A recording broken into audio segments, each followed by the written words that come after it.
do a lot of things, but my basic focus is helping people live happier, healthier, wealthier lives.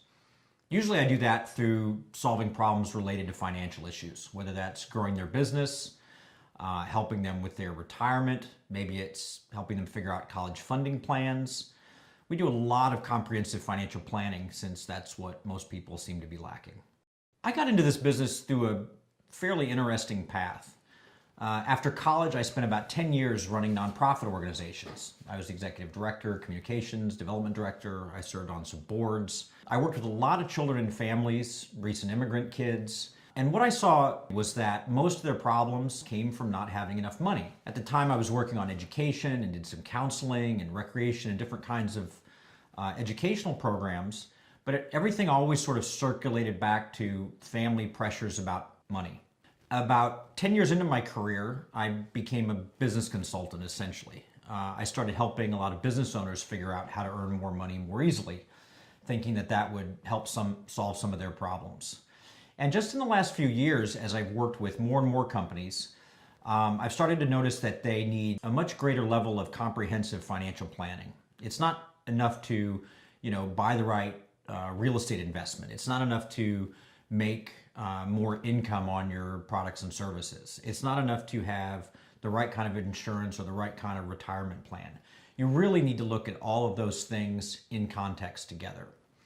So what happens a lot of times is people will come in, they'll have a specific problem. Let's say they're trying to figure out what they should do with their 401k after they've left their job. Well, the way most people are approaching that kind of financial planning is sort of like building a house, somebody trying to build a house with a plumber, an electrician, and a carpenter, none of whom talk to each other, and none of whom are operating from a central plan. Imagine what a house would look like if a carpenter, plumber, and electrician were building it and they never talked to each other and didn't have a plan. Well, that's the way most people's financial affairs are. Their mortgage guy gives them a mortgage, the real estate guy tells them to buy a house, the annuities guy sells them some kind of policy, their insurance guy sells them some other kind of policy, the stockbrokers push the stocks at them.